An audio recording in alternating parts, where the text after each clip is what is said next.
목사님의 과분한 소개를 감사드리고, 평소에 제가 늘 경외하는 마음으로 경복교회를 지나면서 복원 그렇게 했습니다. 우리 교단 출범 무렵에 교회가 또 시작한 것도 알고 있고, 이곳을 다녀가신 목사님들도 대부분 다 아시는 어른들이었고, 또 친구들이었고, 또 후배들이었고, 그렇게 했습니다.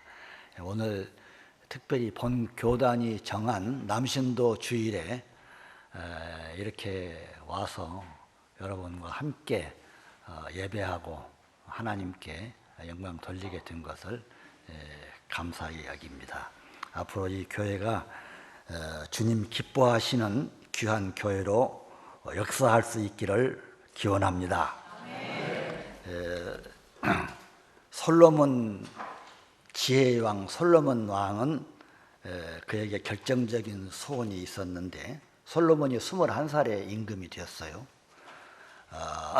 그에게 꿈 가운데 네가 무엇을 원하느냐, 원하는 것을 요청하라. 이래서 솔로몬은 지혜를 구했습니다.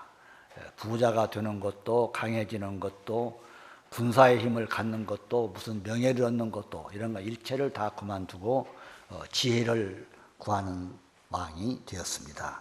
그래서 솔로몬은 유대국의 후기 지혜 문학과 초기 이스라엘의 지혜 문학에 중요한 역할을 하시는 임금이 되셨고, 그리고 그의 부왕 다윗이 마련해 놓은 모든 자료를 활용해서 성전을 건축하는 데 7년이 걸렸고, 또 왕궁을 건축하는 데 13년이 걸렸습니다. 그래서 일명 솔로몬은 참 건축하는 분이다 하는 그런 별명을 얻을 정도였습니다. 그것은 또한 백성들에게는 상당한 부담이 된 것도 사실이었습니다. 나아가 또 세상에 이 40여 년을 다스렸던 임금이 이제는 세상을 떠날 때가 되었습니다. 그래서 세상을 떠날 때에 솔로몬은 그 마지막 소원이 하나 있었는데, 그것은 처음에 구했던 지혜가 아니었습니다. 그것은 곧 성실이었습니다. 영어로 sincerity 혹은 faithful 이런 말인데, 하나님이여 내 입에서 허탄한 말을 하지 않게 해 주십시오. 죽기 전에 이 소원을 이루어 주십시오. 이렇게 간절히 하나님 앞에 기도한 것을 잠언에서 읽을 수가 있는데요. 너는 마음을 다하여 여호와를 의뢰하고 내 명철을 의뢰하지 말라. 너는 범사의 그를 인정하라. 그리하면 내 길을 지도하시리라. 계속해서 말씀합니다. 7절 이하에서 스스로 지혜롭게 여기지 말지어다. 여호와를 경외하며 악을 떠날지어다. 이것이 내 몸에 양약이 되어 내 골수로 윤택하게 하리라. 네 재물과 네 소산물의 처음 익은 열매로 여호와를 공경하라. 그리하면 내 창고가 가득히 차고 내 집들에 새 포도즙이 넘치리라. 사실 솔로몬 제국은 중요한 위치를 확보를 했고, 당시 그 근동 나라에서 참 모든 관계를 지혜롭게 잘 유지하는 나라가 되었습니다. 그런데 여러분 아시는 대로 솔로몬은 그러한 유지를, 국제관계를 잘 하기 위해서 외국인 아내들도 여럿 또 얻었습니다. 그런데 외국인 아내를 많이 얻은 것이 오히려 솔로몬의 지혜를 흐리게 만들었습니다. 그리고 하나님과의 바른 관계, 바른 예배를 드리지 못하도록 만든 원인이 되었습니다. 솔로몬이 죽은 다음에 솔로몬 그 왕국은 두 동강이가 납니다. 이것은 매우 저희들에게 귀한 교훈입니다. 그래서 솔로몬이 처음의 소원은 지혜였습니다. 그러나 세상을 끝날 때의 그의 소원은 성실, 진실이었습니다. 이 점을 저희들이 교훈으로 삼고자 하는 것입니다. 진실이 얼마나 귀하다는 것을 알 때, 진실이 가장 귀한 것임을 깨달을 때 비로소 인생의 의미를 알게 되는 것입니다. 진실하기가 얼마나 어려운가. 진실하기 위해서 애써본 사람이 아니면 진실이 얼마나 어렵다는 것을 모릅니다. 진실해보지 않는 사람은 진실이 가장 귀하다는 사실도 모릅니다. 이보다 큰 보화도 없고 이보다 더 큰 영광도 없고 진실보다 무서운 것도 없습니다. 하나님 앞에 진실하고 이웃에 대하여 진실하고 자기 자신에 대하여서 진실한 사람보다 더 큰 영광과 지혜와 보화는 없다 하는 것입니다. 신약 본문에 충성이라고 하는 말이 나옵니다. 구약 공동 번역에는 캐톨릭과 함께 사용한 번역서입니다. 거기에는 성실함으로 이렇게 번역이 되어 있습니다. 나를 충성되이 여겨, 이 말을 성실함으로 이렇게 번역이 되어서 오늘 제목도 성실함으로였습니다. 이 충성이라 하는 것은 헬라 원문에는 피스톤인데 영어로는 faithful로 이렇게 옮길 수 있습니다. 진실, 성실, 충성, 그러한 의미인 것입니다. 하나님께서는 언제나 그 중심에 있는 진실을 보십니다. 한국판 데레사라고 할 수 있는 서서평이라고 하는 선교사 이야기를 조금 소개를 해드리겠습니다. 인도에는 데레사 수녀가 있어서 인도의 많은 어려운 사람들, 빈민들, 병자들을 구원했습니다. 인도의 유력한 사람들이 약 5만 명을 대상으로 참 인도인이 누구냐 하고 이렇게 조사를 했는데 간디를 제외하고 가장 위대한 인도 사람은 이 데레사 수녀다. 이렇게 설문조사에서 나온 적이 있습니다. 엘리자베스 샤핑은 한국 이름으로는 서서평인데 독일에서 9살 때 미국으로 이민을 옵니다. 그래서 간호학교를 나와요. 그리고 그의 마음에 회심을 하고 신학을 좀 공부를 하고 이렇게 해서 한국의 선교사로 나옵니다. 한국의 선교사로 나오는데 데레사 수녀보다 18년 앞서서 한국에 나온 것입니다. 그러니까 한국에 나오셔서 일한 것은 1912년 3월 달에 나왔는데 한국에 나와서 처음으로 여자 성공학교를 시작했는데 전주에 있는 이일학교라고 하는 학교를 세웠습니다. 그 이일학교가 지금은 한일신학대학이 되었습니다. 그리고 여전도회를 처음으로 조직을 했습니다. 그리고 간호사협회를 처음으로 조직을 했습니다. 여성단체의 중요한 것들은 이 서서평 선교사에 의해서 많이 조직이 되었습니다. 외적으로 보면 상당한 이름이 있는 분이라고 할 수가 있습니다. 그는 또한 전라도 일대의 나환자들과 강씨 거린들을 돌보고 고아들을 자식을 삼아서 한 집에서 살다가 이 땅에서 병들어 생을 마쳤고 자신의 죽음마저 송두리째 병원에 기증을 하고 떠났습니다. 이 서서평 선교사의 영화가 상영이 된 적이 있습니다. 아마 작년쯤 된 것 같습니다. 가서 전 보고 또 눈물을 한번 흘린 적이 있습니다. 거기서 인상적인 장면이 친구와 같이 여행을 하다가 가방을 하나 들고 가면서 이제 우리는 어디로 가지?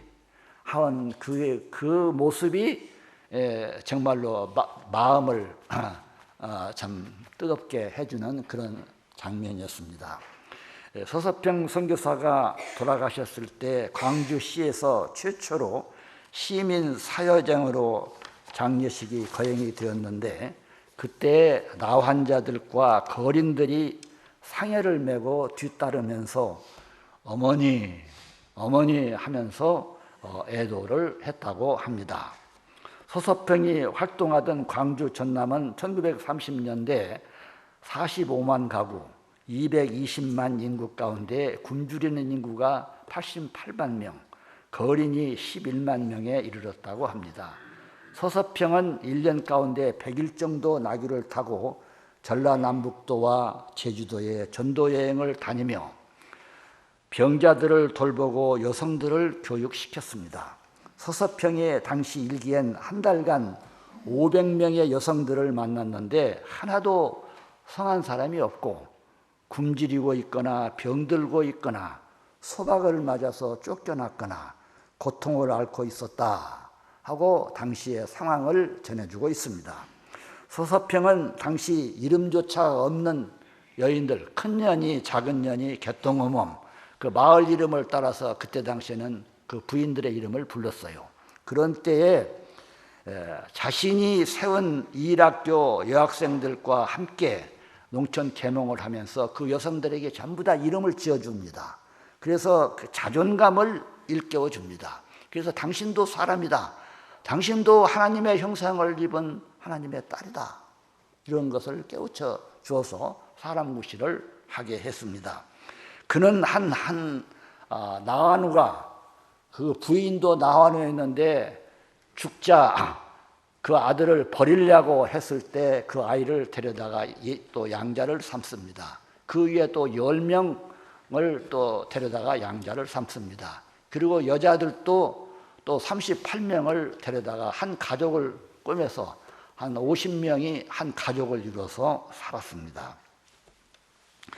1926년 이 땅의 한 매체는 서서평 인터뷰 기사에서 그를 사랑스럽지 못한 자를 사랑스러운 존재로 만들고 거칠고 깨진 존재를 유익하고 아름다움을 지닌 그리스도인으로서 단련된 생명체로 만들고자 하는 것이 서서평의 열정이었다. 이런 보도를 했습니다. 서서평이 별세하자 선교사들은 얼른 서서평의 집에 가봤습니다. 갔더니 침대 밑에 한 좌우명이 써진 것이 침대 밑에 걸려 있어요. 이 뭐라고 되어 있냐면은 성공이 아니라 섬김이다. Not success, but service. 이런 말이 그 좌우명에 써 있습니다. 그것은 서서평이 일생 동안 산 것이 거기에 그대로 기록되어 있었습니다. 1930년대 미국 장로교회는 전 세계에 파견된 수많은 선교사 가운데 한국 선교사로는 유일하게 서서평을 가장 위대한 7사람 가운데 하나로 선정을 했습니다. 그 후에 서서평 선교의 정신을 이어받은 후계자들이 강주 지역에서 많이 일어났습니다. 유할의 선교사, 강주 스피아 여학교 교장을 하셨던 분입니다. 고호번 강주 저증병원 농장 로버트 카딩턴인데요.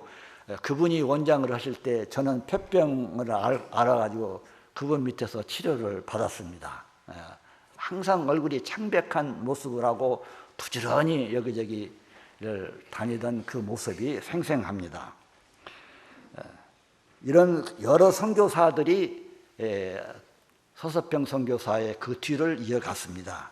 그런가 하면 나환자의 아버지라고 일컫는 그 최흥정 목사님도 봤습니다. 김필래 여사, 그리고 맨발의 성자라고 한 이연필 선생, 그분은 동광원을 시작을 하신 분이십니다. 강순명 목사님, 조화라 여사, 강주 YWCA를 시작하시고 하신 분입니다. 그리고 우리 교단의 해남업계 목사였던 이준목 목사님, 등대원을 또 시작을 하셨던 분들입니다. 이분들이 서서평 선교사의 정신을 이어받아 오고 갈 데 없는 이들을 돌보았습니다. 이것은 광주 무등산의 영석 맥락이라 이렇게 칭해 볼 수 있습니다. 우리가 반드시 회상해야 할 교훈적인 것은 미국에서 오신 선교사님들이 이 땅에 오셔서 교회를 세워주시고 또 병원도 지시고 또 학교도 세워주시고 여러 좋은 사회사업 기관들을 많이 세워주셨습니다. 그러나 그분들의 삶은 모두 다 미국식 한 미국인으로서의 삶을 살았습니다.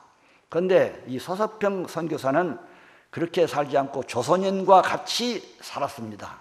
된장국을 먹고 고무신을 신고 김치를 먹고 한국 사람과 똑같은 그러한 생활을 했다 하는데 특이한 점이 있습니다.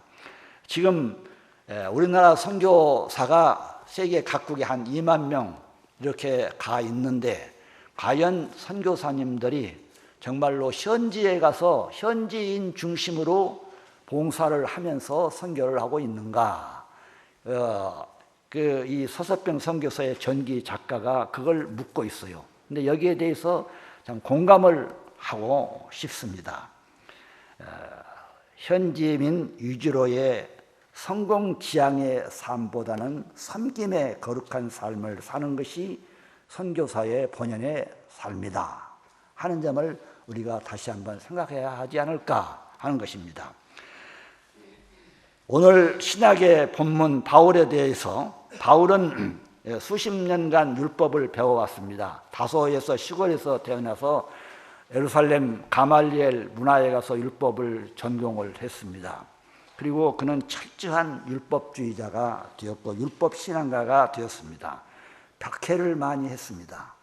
그러다가 그리스도를 만납니다. 부활하신 주님을 만납니다. 그 음성을 듣습니다. 나는 네가 핍박하는 예수다 하는 말씀을 듣고 바울은 거꾸러집니다. 그 순간부터 주님께서 주님의 그 하신 복음을 위해서 진실하고 충성을 다해 삽니다.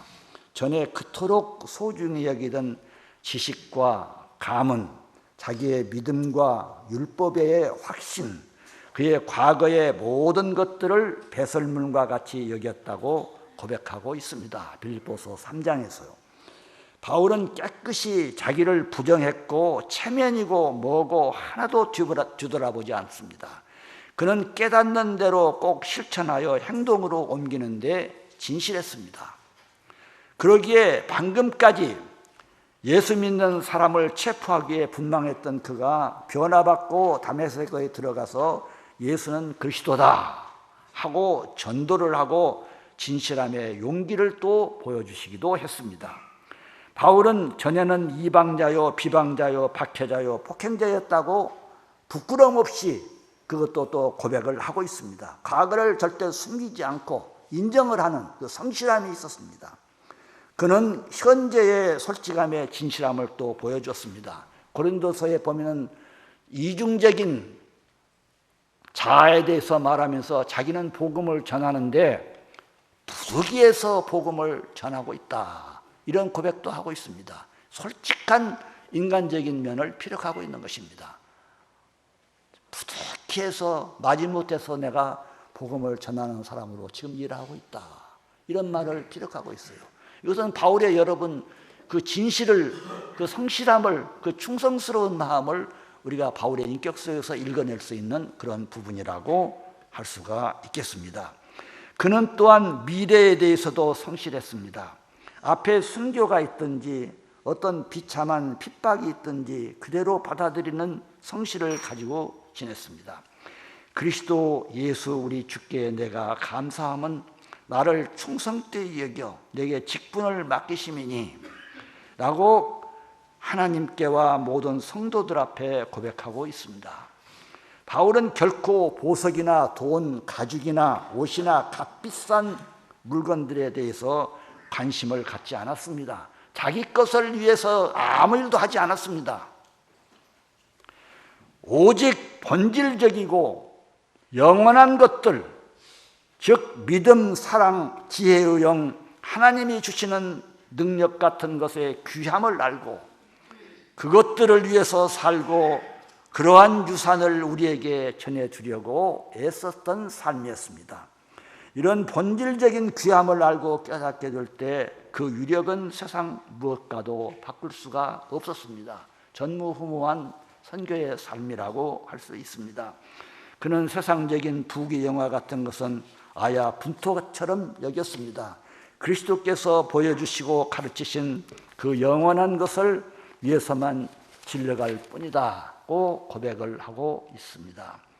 오늘 우리의 삶의 주변과 나라 우리는 지나가는 말로도 하고 별 필요 없는 이야기들을 너무 많이 하고 루머가 많고 거짓 뉴스도 많이 만들고 하는 이런 어려운 현실 속에서 살고 있습니다. 먼저 우리 그리스도인들부터 그리스도 중심의 바른 삶의 가치관을 꼭 정립해야 합니다. 그리고 마음의 부정직함과 비리를 반드시 청산하고 오직 성실함으로 살아가야 합니다. 우리의 고질적 병폐인 한탕주의, 돈과 명예를 위해서라면 수단 방법을 가리지 않는 몰양심적인 탐욕 등을 멀리 떨쳐버려야 합니다. 정직과 성실이 우리 개개인의 삶과 사회의 정신적 기틀이 되고, 그래서 양심이 회복되고 도덕이 회복되고 신뢰가 먼저 회복되어야 합니다. 그것만이 우리 그리스도인들이 할 일이고 교회가 할 일이라고 믿습니다. 역사가 토인비가 당시에 소수 집단 카타콤에서 한 300여 년 동안 살았던 그리스도인들이, 그 소수 집단이 그 그리스도교가 어떻게 로마 제국의 공인 종교가 되었는가 하는 것에 대해서 깊이 연구를 한 결과를 다음과 같이 발표를 했습니다.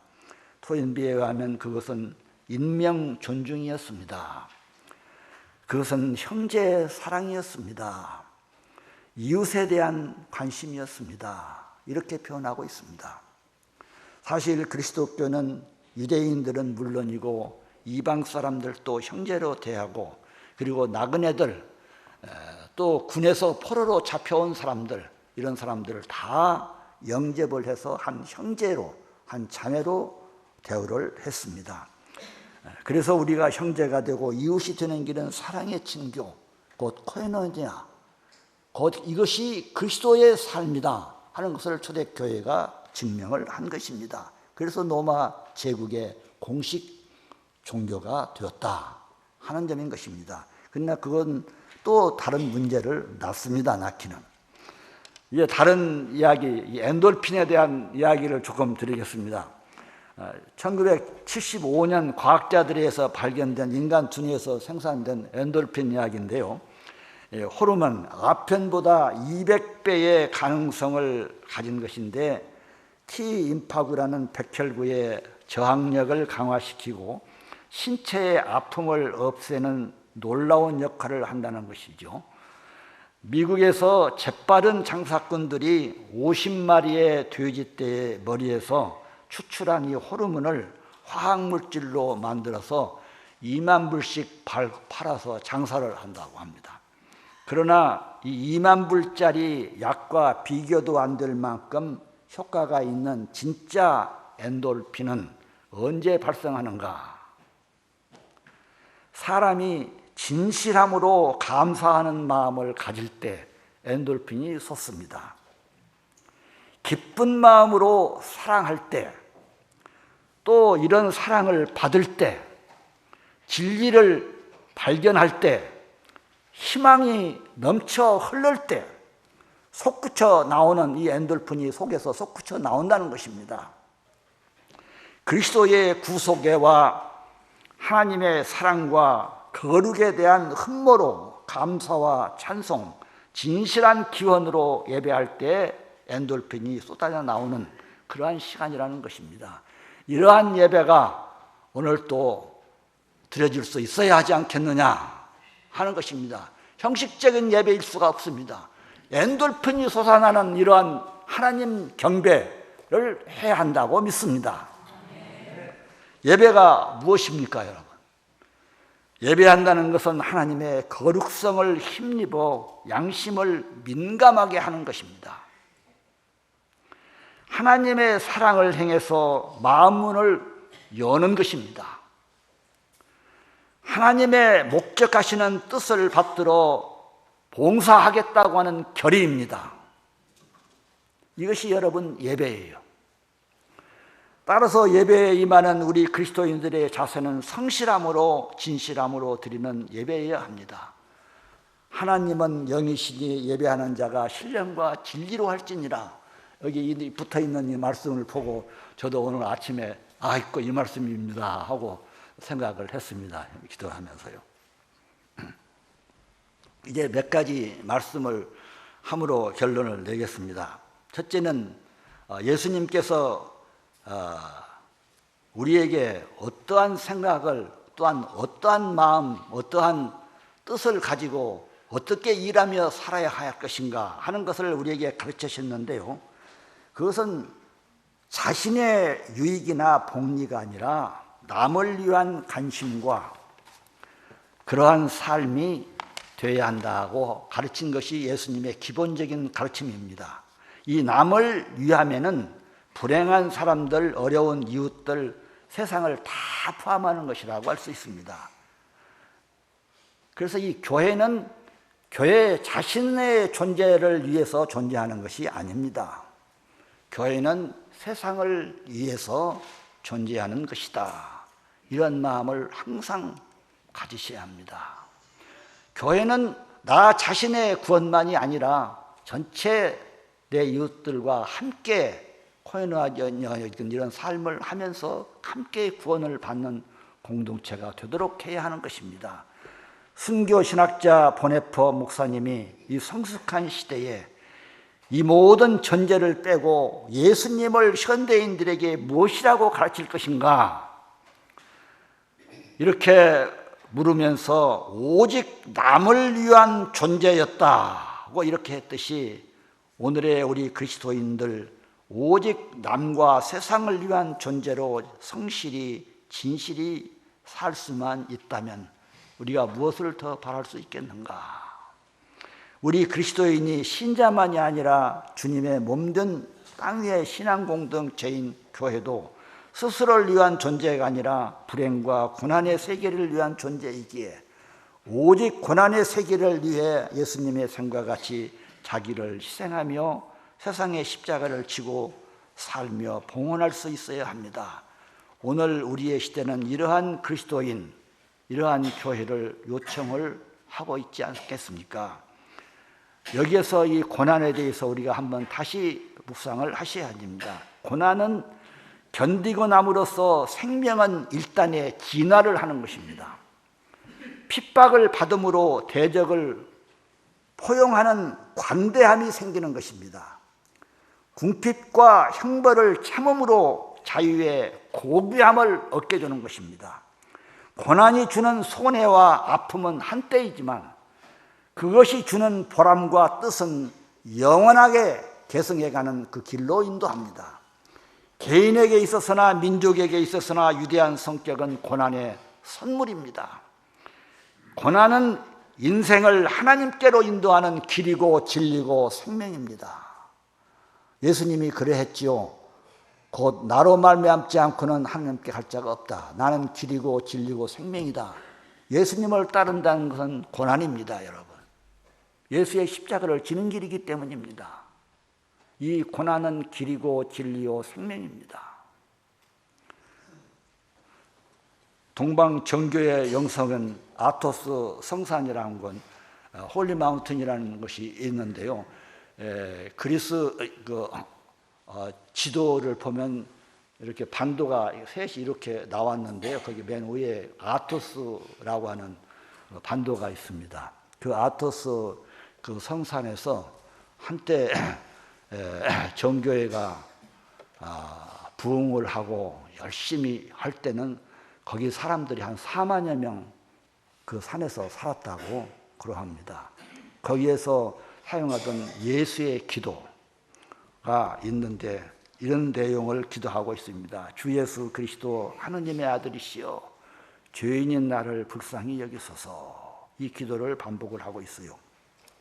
근데 예수님의 기도는 세 단계의 진행 과정을 거친다고 가르치고 있습니다. 첫째는 입술의 기도로서 외적 자아인 내가 하나님의 은총을 구하는 단계입니다.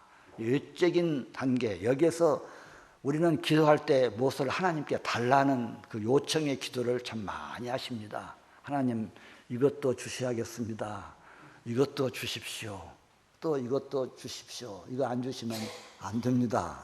하고 그냥 생명을 어떻게 한 것까지 하면서 그 달라는 것에 매달리는 것이 외적인 단계의 첫 번째 기도로 속한다고 할 수가 있습니다.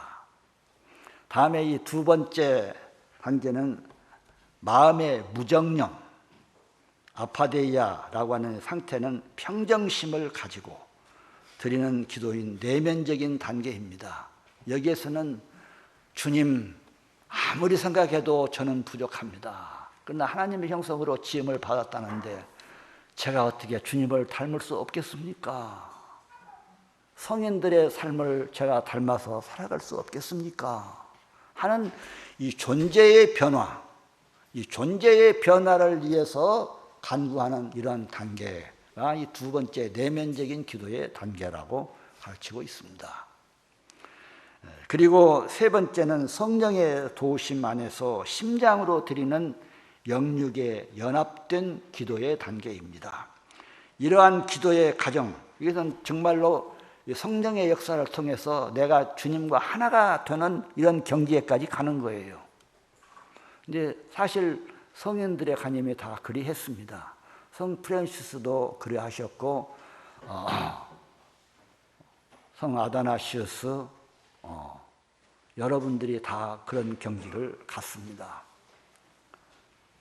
그래서 이 기도한 과정을 통해서 하나님을 만나는 그런 경험을 하게 되면은 켈케고리의 말대로 하나님의 지고하심을 경험하고 나의 하찮음을 경험하게 됩니다. 거룩을 경험하고 겸손을 경험하게 되어지는 것입니다. 이렇게 해서 우리가 하나님을 만나는 그러한 경지라고 할 수가 있습니다. 이 예수의 기도에서 가장 중요한 연서는 절대적인 침묵입니다. 우리는 소리를 내서만 기도해야 하는 줄 아는데 이 침묵이 중요해요, 여러분. 이 침묵 기도를 가리켜서 헤지카즘이라고 하는데 기도자, 즉 헤지카시트는 기도 속에서 자기를 말하는 것이 아닙니다. 내면에서 들려오는 하나님의 음성 듣는 것을 지향을 합니다. 하나님이 내 속에 내 양심을 통해서 뭐라고 말씀을 하시나 하고 듣는 경지입니다. 예수 기도는 언제라도 다른 사람들과 같이 드릴 수도 있고 혹은 혼자서도 공동 기도로도 그리고 개인 기도로도 할 수가 있습니다. 모든 세대를 위한 어떤 장소이든 매 순간을 위한 사막에서든 도시에서든 초보자이든 경험자이든 시간과 장소에 구애받지 않습니다. 만약 당신이 정말로 그리스도인이라면, 목회자라면, 신학자라면 당신은 참으로 기도해야 합니다. 만약 당신이 참으로 기도한다면 당신은 그리스도인, 목회자, 신학자입니다. 이 교회의 기도 생활 가운데 여러 상황에 대처해서 신도들이 취하는 것은 중요한 것은 하나님과의 교제인데 기도는 하나님과의 만남이고 영적인 호흡입니다. 숨쉬기예요. 우리가 숨쉬기를 멈추면 죽는 거예요. 하나님과 이 숨쉬기 하는 거예요. 이것이 기도예요, 여러분. 몇 가지 법칙이 있습니다, 기도에. 하나님은 우리의 기도를 들으시고 우리를 위해서 무엇인가를 해주시는 것이 아니라 스스로 할 수 있도록 도와주시는 분이십니다. 기도는 우리가 스스로 일어날 수 있도록 지혜와 용기를 주시고 가로막힌 장애를 돌파해 나갈 수 있도록 도와주십니다. 기도는 항상 바꾸는 것이 아니라 사람을 바꾸십니다. 인간 문제의 근본은 언제나 환경이 아니라 그 환경에 대처해 나가는 사람 자체이기 때문입니다. 우리는 환경과 외적 조건의 변화를 위해서 기도하지만 하나님은 그 기도에 응답하지 않습니다. 사람 자체를 변화시켜 어떤 환경, 어떤 조건도 능히 극복해 나가도록 기회를 주십니다. 기도는 도피가 아니고 정복입니다. 기도는 항상 세상에서 실패한 후에 세상에서 물러나 골방에 앉아서 울고 있는 그러한 모습이 아닙니다. 울지 마세요. 왜 기도할 때 왜 울기만 합니까, 여러분? 정신을 똑바로 차리세요. 그리고 주님과 진짜 만나세요, 진짜. 하나님은 그 기도에 응답하지 않고 사람 자체를 변화시킵니다. 이 기도는 오히려 세상에 맞서 정면 돌파하는 지혜, 용기를 주십니다. 에베소서 6장은 기도하는 사람이 갖춰야 할 영적 무장에 대해서 기록하고 있습니다. 하나님의 전신 갑주를 취하라. 진리로 너희 허리띠를 띠고 의의 호심경을 붙이고 평안의 복음이 준비한 것을 신신고 구원의 투구와 성령의 검 하나님의 말씀을 가지라. 이 전투병 아닙니까? 이 전투병의 그 모습으로 기도하는 것이죠. 기도는 말하는 것이 아니라 듣는 것입니다. 기도는 무엇을 달라는 것이 아니라 하늘 아버지의 뜻을 가르쳐달라고 듣는 행위입니다. 예수님의 겟세마네 동산의 기도를 꼭 잊지 마십시다. 아버지의 원대로, 아버지여 내 원대로 마시고 아버지의 원대로 해주십시오. 그러나 주님이 뭐라고 했어요? 처음에는 할 수만 있으면 이거 면하게 해주시라고 그랬습니다. 근데 그게 아니고 나중에는 아버지의 원대로 해주십시오 이렇게 했어요. 이것이 기도예요, 여러분. 순종하는 거죠. 하나님 하늘 뜻에. 그럼 마음이 평화가 와요. 기도는 곧 그런 의미에서 행동입니다. 기도는 앉아서 드리는 것이 아니고 기도는 서서 드리는 것이고 움직이며 드리는 것입니다. 눈뜬 기도입니다. 눈을 뜨고 기도하실 수 있어요, 여러분. 눈만 감는 그런 형태도 물론 있어요. 조용하게 금식하면서 하실 수도 있어요. 그러나 노동하면서 기도하실 수 있어요. 일하시면서 뭐든 하시면서 기도하실 수 있어요. 예수의 이름으로 기도한다고 하는 것은 바로 이와 같은 조건을 받아들이는 것입니다. 동일한 근거에서 믿음과 의로움, 기도 응답의 요건으로 언급하고 있습니다. 우리는 행동하는 신앙인으로 진정한 기도의 정신을 몸으로 익혀 실천하고 생활화해야 합니다. 우리 모두 살아있는 기도를 드리는 살아있는 성도, 기도하시는 사람이 되시기를 바랍니다. 무엇을 기도할까요? 생활신앙의 체질화를 위해서 기도합시다. 하나님의 형상 회복을 위해서 기도합시다. 예수님을 본받는 것, 신의 성품에 참여하는 것, 베드로후서 1장 4절 이하, 거기 7가지 조목이 나와요. 하나님의 성품에 참여하는 조건으로. 그리스도의 마음을 품고 빌립보서 2장 5절, 의와 거룩함으로 지음받아 의를 위해서 핍박받는 자, 평화 위에 일하는 자, 특히 남북의 평화 통일을 위해서 기도해야 합니다. 진리의 확신과 용기로 복음의 증인되고 이웃사랑, 겸손과 인내로 쉬지 않고 기도, 마지막 하나님 앞에 서는 그때도 역시 감사와 승리자로 서게 하기 위해서 기도해야 합니다.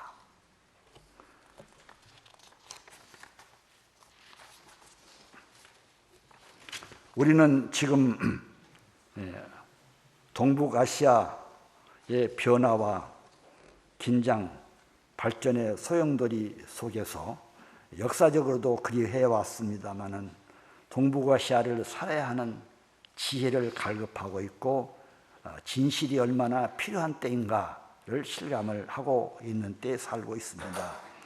우리는 오늘의 이 우수 속에서 회개, 메타노이아, 과거의 질서와 생각에 대한 변화, 그리고 거짓을 인식하고 거부하는 것입니다. 회개의 가장 깊은 의미는 재구조와 페레스트로이카입니다. 회개는 거부이자 확증입니다. 회개는 진정한 재탄생이고 진리의 실현이고 미와 진리의 회복이고 겸손뿐 아니라 용기와 도전으로의 도전입니다. 회개는 영적인 것이고 삶을 재탄생시키는 것입니다.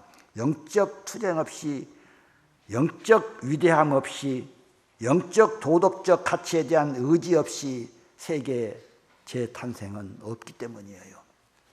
남신도 주일에 몇 말씀을 드립니다. 주지하시는 바와 같이 본 교단은 세계교회, 특별히 세계개혁교회 정신을 계승하고 당시 근본주의적인 분위기로 꽉 차있던 한반도 교회를 이끌고 가야 할 역사적인 사명을 띠고 출애굽한 교단입니다.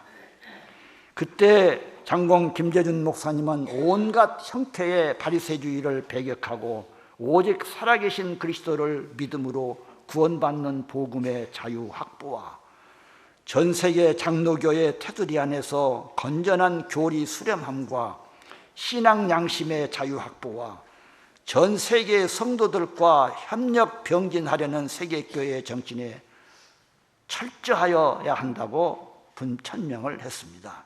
우리는 전적인 그리스도를 인간 생활의 전 부분에 증거하기 위해서 총진군할 것이다. 이런 선언을 했습니다. 이 정신을 우리가 다시 찾아내야 하지 않겠는가. 인생의 장년을 맞이하신 남신도 회원 여러분, 장년기는 인생의 극치의 시기입니다. 인생의 추수가 시작되는 중요한 시기입니다. 육체적으로 원숙하고 사상과 인격적으로 원숙한 시기입니다. 약간의 인생살이에 회의는 있겠지만 일가견의 인생관과 신앙이 확정된 때입니다. 젊음의 그 인생 이상주의는 거의 사라졌을지 모르지만 대신 인생과 세계관을 달관할 줄 아는 부록과 지천명의 시기를 보내는 것입니다. 그러므로 여러분은 교회 공동체와 여러분 삶의 공동체에서 가장 안정된 세력을 이루고 있는 주견과 확신을 가지고 주어진 삶의 사명을 책임감 있게 추진시키며 역사적 삶의 발전에 기여할 수 있는 기회를 살고 있다고 할 수가 있겠습니다. 희망의 주님께서 우리 모두와 함께 하시기를 바랍니다. 오직 성실함으로 다짐하며 예배에 임하신 성도 여러분에게 하나님의 위로, 은총이 함께 하시기를 기원합니다. 감사합니다. 묵상 기도하고 마치겠습니다.